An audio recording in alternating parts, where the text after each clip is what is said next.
Hello everyone, welcome to my YouTube channel. Friends, आप सभी का बहुत बहुत स्वागत है मेरे चैनल में। और आज की इस वीडियो में हम लोग सूक्ष्म शिक्षण यानी कि माइक्रो टीचिंग मेथड पढ़ेंगे। आप सभी जानते होंगे कि ये कितना इम्पॉर्टेंट है सभी टीचिंग एग्जाम्स के लिए चाहे वो सीटेट हो या कोई भी टेट हो या कोई भी टीचिंग एग्जाम्स हो, सभी में ये इससे रिलेटेड क्वेश्चन पूछे जाते हैं। तो बहुत ही ज़्यादा आसान है, इसको थोड़ा डिटेल में हम लोग समझेंगे। आज के इस वीडियो में आप लोगों का ये जो कंसेप्ट है सूक्ष्म शिक्षण का, वो पूरी तरह से क्लियर होने वाला है। तो देखिए, सूक्ष्म का मतलब ही क्या है? एक छोटा रूप, छोटा स्वरूप, मतलब शिक्षण का, प्रशिक्षण का एक छोटा स्वरूप, जिसके द्वारा जो छात्र भविष्य में शिक्षक बनने वाले हैं, तो शिक्षण प्रक्रिया के दौरान जो वो शिक्षण प्रक्रिया, मतलब मान लीजिए बीएड कर रहे होते हैं या कोई और शिक्षण प्रक्रिया में इन्वॉल्व होते हैं, तो उनको एक ट्रेनिंग दिया जाता है कि वो किस तरह से बच्चों को पढ़ाएंगे। तो ये पूरा डिटेल हम इस वीडियो में आज समझ पाएंगे। तो चलिए देखते हैं क्या दिया गया है कि शिक्षण प्रक्रिया यहाँ पर क्या है। और देखिए, सबसे पहले शिक्षण प्रक्रिया के जन्मदाता किसे कहा जाता है? DLN को। DLN ने ही सबसे पहले सूक्ष्म शिक्षण प्रक्रिया का इजाद किया और इन्होंने ही इसकी संकल्पना को लोगों के सामने प्रस्तुत किया। अब यहाँ पर ये बताया जा रहा है कि शिक्षण प्रक्रिया का एक संकुचित रूप, संकुचित और सूक्ष्म यानी छोटा रूप, और सूक्ष्म शिक्षण को छात्रों की संख्या एवं समय की अधिकता को कम कर दिया जाता है। जैसे नॉर्मल टीचर क्लास में जब पढ़ाती हैं तो बहुत सारे बच्चे होते हैं, 20, 25, 30 ऐसे बच्चे होते हैं। लेकिन जब एक छात्र को शिक्षक की ट्रेनिंग दी जाती है तो उस समय जो क्लास में स्टूडेंट्स की संख्या होती है वो कम होती है, 5 से 6 होती है, और समय सीमा भी कम कर दिया जाता है। तो यही यहाँ पर बताया जा रहा है। तो देखिए, यहाँ पर जो दिया गया है कि इसका निर्माण छात्रों में शिक्षण कौशल को विकसित करने के लिए किया जाता है, यानी छात्रों को शिक्षक के रूप में प्रस्तुत करने के लिए, शिक्षक के रूप में तैयार होने के लिए ये चीज़ें, सारी जो प्रक्रियाएं हैं वो की जाती हैं।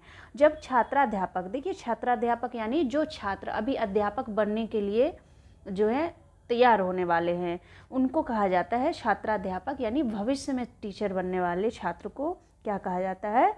छात्राध्यापक। शिक्षण के दौरान शिक्षण कार्य करते हैं, और शिक्षण के दौरान जो वो बीएड या डीएड जो भी कर रहे होते हैं, उसी के समय शिक्षण का कार्य भी करते हैं, यानी पढ़ाने किस तरह से है बच्चों को, वो प्रक्रियाएं भी सीखते हैं इसके अंतर्गत। उस समय उनके सामने छात्रों की उपस्थिति को कितना कर दिया जाता है? 5 से 6 कर दिया जाता है, जो कि उन्हीं के सहपाठी होते हैं। मान लीजिए हम लोग 10 स्टूडेंट है, 10 स्टूडेंट नहीं, यहाँ पर 6 स्टूडेंट लेते हैं, 6 से 7 स्टूडेंट लेते हैं, और यहाँ पर हम में से ही किसी एक को शिक्षक बनकर दिखाना है कि किसी टॉपिक को पढ़ाना है कि हम किस तरह से पढ़ा रहे हैं। तो जो बाकी जो हमारे सहपाठी हैं उस टाइम छात्र के रूप में काम करेंगे, और जो छात्र टीचर बनकर कुछ पढ़ा रहा होगा वो क्या होगा? उस समय शिक्षक बनकर वो काम अपना कर रहा होगा। तो इसीलिए यहाँ पर किया जाता है शिक्षण के दौरान शिक्षण कार्य भी करते हैं। इसके बाद यहाँ पर दिया गया है कि सूक्ष्म शिक्षण के जन्मदाता, जैसे कि मैंने बताया आपको कि कौन थे? DLN थे, जिन्होंने क्या क्या संयुक्त राज्य अमेरिका में क्या थे? ये स्टैनफोर्ड विश्वविद्यालय में कार्य करते थे। तो ये DLN ने ही सबसे पहले इस संकल्पना को प्रकट किया था लोगों के सामने। अब इन्होंने इसके बारे में क्या कहा? एलन के शब्दों में सूक्ष्म शिक्षण जो है कक्षा के आकार एवं समय की दृष्टि से एक लघु पैमाने का आयोजित शिक्षण है। लघु पैमाने यानी छोटे पैमाने का एक आयोजित शिक्षण है। एक शिक्षण आयोजित की जाती है छात्रों को उनके स्किल को डेवलप करने के लिए, वो किस प्रकार से बच्चों को पढ़ाएंगे, इस स्किल को डेवलप करने के लिए ये प्रक्रियाएं अपनाई जाती है। अब यहाँ पर कुछ जो है विशेषताएं दी गई है, तो विशेषताएं क्या है वो हम देख लेते हैं एक बार, क्योंकि इम्पोर्टेंट है।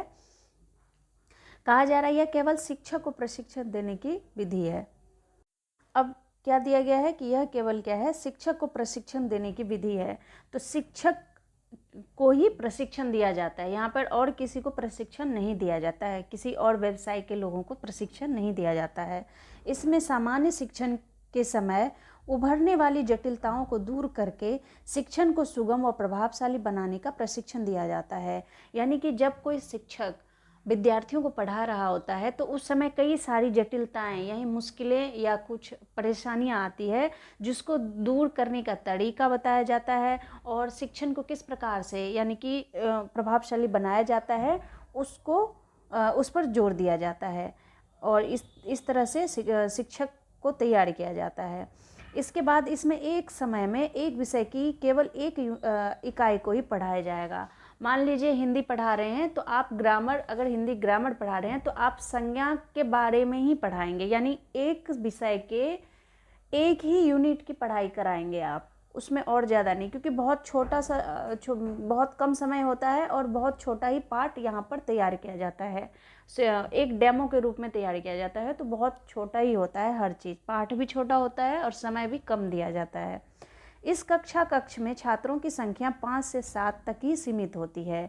इस शिक्षण की अवधि में 5 से 7 मिनट दिए जाते हैं, टाइम भी कम होता है इसमें। और इसमें आप कह सकते हैं कि अब इसके जो मेन महत्वपूर्ण बात है वो है सूक्ष्म शिक्षण के प्रमुख सोपान, यानी आप स्टेप बता सकते हैं इसमें कौन कौन से स्टेप होते हैं, तो स्टेजेस या स्टेप आप कह सकते हैं यहाँ पर।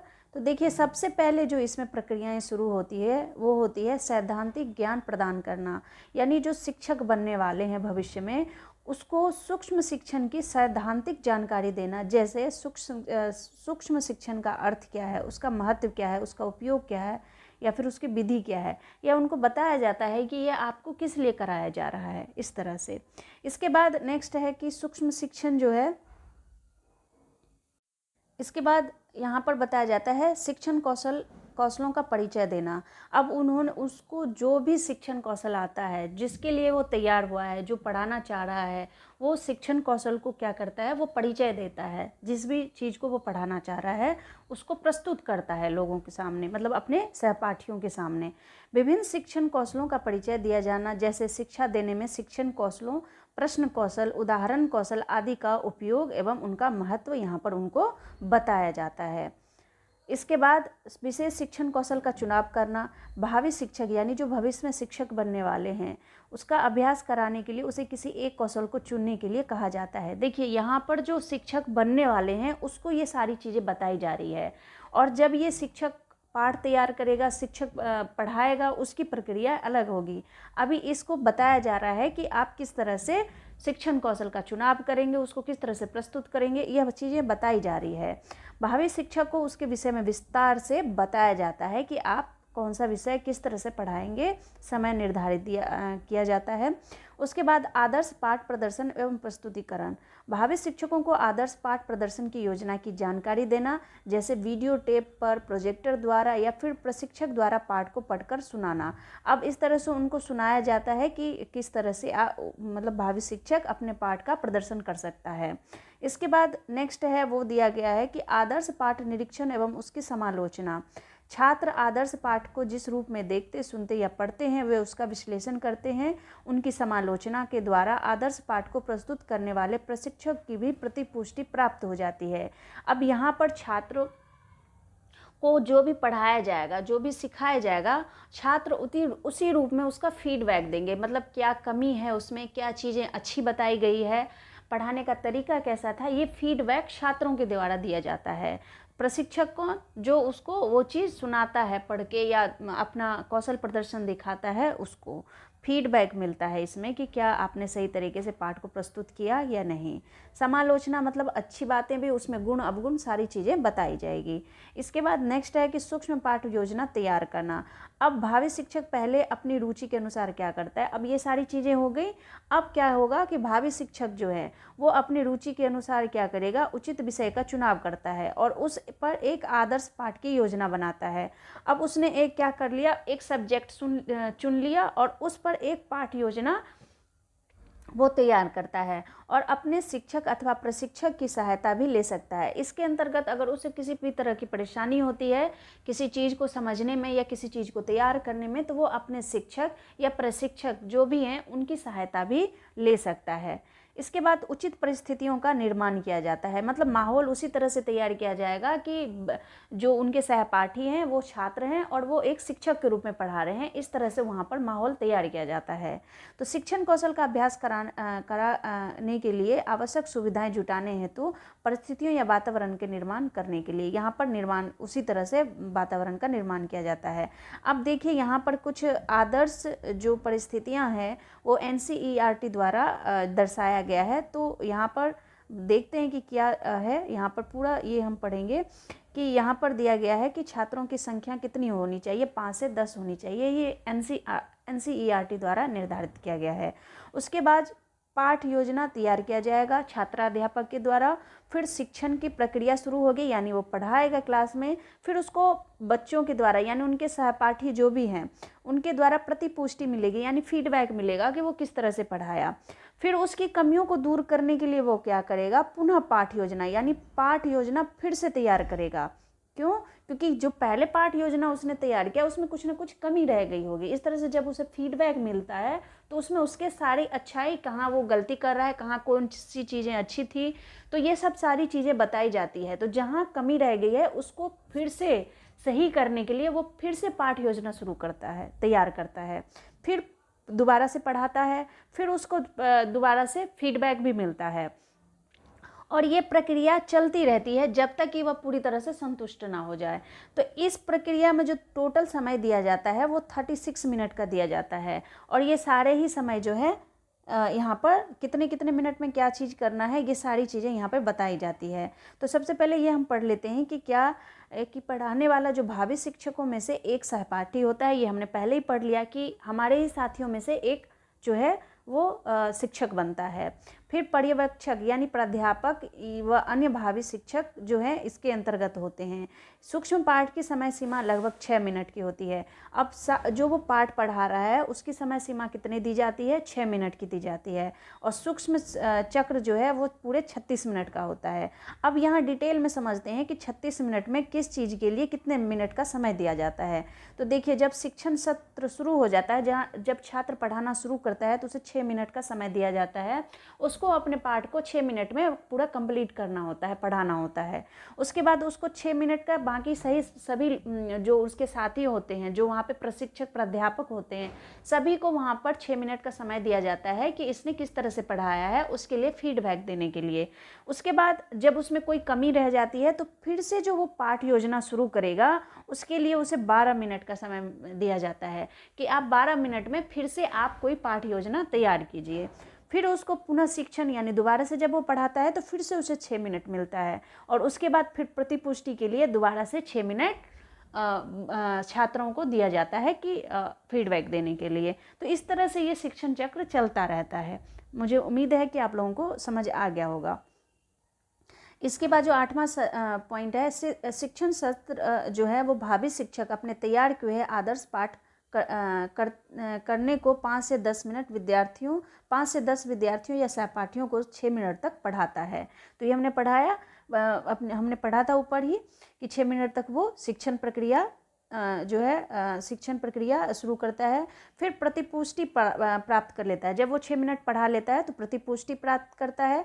तो भावी शिक्षक आदर्श पाठ का प्रस्तुतिकरण समाप्त करता है और तुरंत ही उसे उसकी प्रतिपुष्टि या समस्त समालोचना प्राप्त हो जाता है। यानी या तो प्रतिपुष्टि मिल जाती है यानी पूरा समालोचना, यानी उसको क्या सही था, क्या गलत था, कहाँ कमी रह गई, ये सब सारी चीज़ें उनको बताई जाती है। ये सारा हम डिटेल में पढ़ रहे हैं अभी।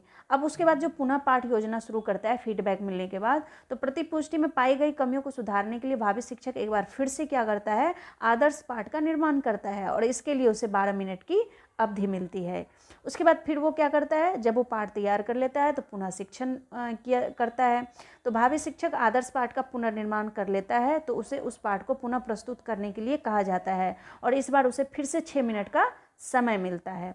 फिर पुनः उसको प्रतिपुष्टि मिलती है तो फिर क्या होता है कि एक बार फिर से प्रतिपुष्टि प्राप्त होती है और शिक्षण की कमियों को समझने के लिए इस बार भी निर्धारित अवधि 6 मिनट ही दी जाती है। तो इस तरह से 6 मिनट का समय चलता है। अब देखिए यहाँ पर सूक्ष्म शिक्षण चक्र की जो पुनरावृत्ति है उसके बारे में अपने शिक्षण कौशल में सुधार लाने के लिए बार बार आदर्श पाठ का निर्माण उसका प्रस्तुतिकरण, प्रतिपुष्टि, प्राप्ति का चक्र चलता रहता है। जब तक कि उसे पूरा आत्मविश्वास प्राप्त नहीं होता तब तक वह इस प्रक्रिया को दोहराता रहता है। तो इस तरह से जब तक उसकी सारी कमियां दूर नहीं हो जाती है पढ़ाने के परिप्रेक्ष्य में, तब तक वो इस चीज़ को दोहराता रहता है। इसके बाद शिक्षण कौशल का एकीकरण। अब इसके बाद क्या हो जाता है कि इसमें अलग अलग सूक्ष्म शिक्षण द्वारा अर्जित विभिन्न शिक्षण कौशलों का एकीकरण कर दिया जाता है, और यह अत्यंत आवश्यक है क्योंकि वास्तविक शिक्षण के दौरान विभिन्न शिक्षण कौशलों का अलग अलग प्रयोग नहीं किया जाता। तो यहाँ पर क्या किया जाता है कि सारे मतलब अलग अलग सूक्ष्म शिक्षण मतलब अलग अलग जो शिक्षण विधि है उसका कौशल है उसको वो प्रयोग कर सकता है। लेकिन जब हम वास्तव में जब शिक्षण प्रक्रिया क्लास में जब हम बच्चों को पढ़ाते हैं तो उसमें शिक्षण कौशल का अलग अलग प्रयोग नहीं किया जाता, यहाँ पर ये बताया जा रहा है। तो देखिए फ्रेंड्स, ये था सूक्ष्म शिक्षण से रिलेटेड आपका थ्योरी था। तो आप लोग इसको ज़रूर एक बार अच्छे से पढ़ लीजिएगा और हो सके तो नोट बना लीजिएगा। और उम्मीद करती हूँ कि आप लोगों को ये चैप्टर अच्छे से समझ आ गया होगा। तो आज के वीडियो में बस इतना ही। आप सबसे लेती हूँ विदा। Thank you and thanks for watching.